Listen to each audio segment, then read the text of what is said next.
របៀបចម្អិននិងបរិភោគប៉េងបោះដើម្បីជួយឲ្យសម្រស់ក្មេងជាងវ័យប៉េងបោះគឺជាអាហារដ៏អស្ចារ្យមួយសម្រាប់សម្រស់ក្មេងជាងវ័យដោយសារតែវាសម្បូរទៅដោយសារធាតុ Lycopene ដែលជាសារធាតុប្រឆាំងអុកស៊ីតកម្មដ៏មានឥទ្ធិពលបំផុតមួយ Lycopene ជួយការពារស្បែកពីកម្រិតស្មៅ UV ការពារការខូចខាតកោសិកានិងកាត់បន្ថយស្នាមជ្រួញខាងក្រោមនេះគឺជាវិធីសាស្ត្រចម្អិននិងបរិភោគប៉េងបោះដើម្បីទទួលបានគុណប្រយោជន៍អតិប្រមាសម្រាប់សម្រស់ 1. គន្លឹះសំខាន់ចម្អិនប៉េងបោះឲ្យឆ្អិនមិនដួយបន្លែឬផ្លែឈើខ្លះទេសារធាតុ Lycopene នៅក្នុងប៉េងបោះនឹងកើនឡើងនិងកាន់តែមានប្រសិទ្ធភាពនៅពេលដែលវាត្រូវកម្ដៅការចម្អិនប៉េងបោះជួយបំបែកជញ្ជាំងកោសិកាដែលធ្វើឲ្យ Lycopene ងាយស្រូបចូលទៅក្នុងរាងកាយកុំញ៉ាំឆៅតែមួយមុខទោះបីជាប៉េងបោះឆៅមានវីតាមីន C ក៏ពិតមែនប៉ុន្តែដើម្បីទទួលបាន Lycopene ខ្ពស់បំផុតអ្នកគួរចម្អិនវាចម្អិនជាមួយខ្លាញ់ល្អដោយ beta carotene ចឹង Lycopene គឺជាសារធាតុរលាយក្នុងខ្លាញ់ការចម្អិនប៉េងបោះជាមួយប្រេងអូលីវបន្តិចបន្តួចជួយបង្កើនការស្រូបយក Lycopene ដល់ទៅ4ដងរបៀបចម្អិនប៉េងបោះដែលល្អបំផុតទឹកជ្រលក់ប៉េងបោះ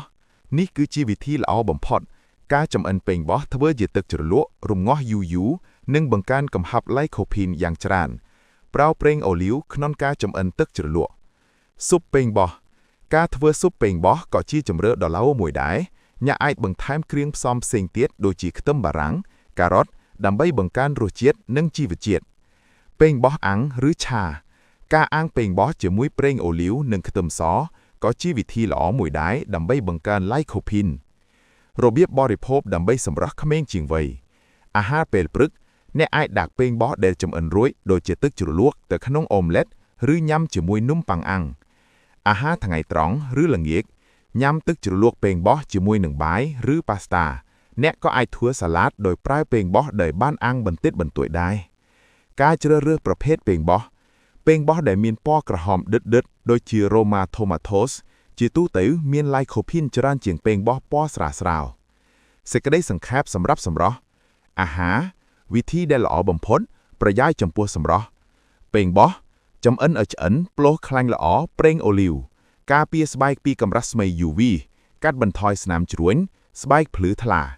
ចំណាំ Lycopene ត្រូវបានស្រូបចូលទៅក្នុងរាងកាយដ៏ល្អខ្លាំងនៅពេលញ៉ាំជាមួយនឹងអាហារដែលមានជាតិខ្លាញ់បន្តិច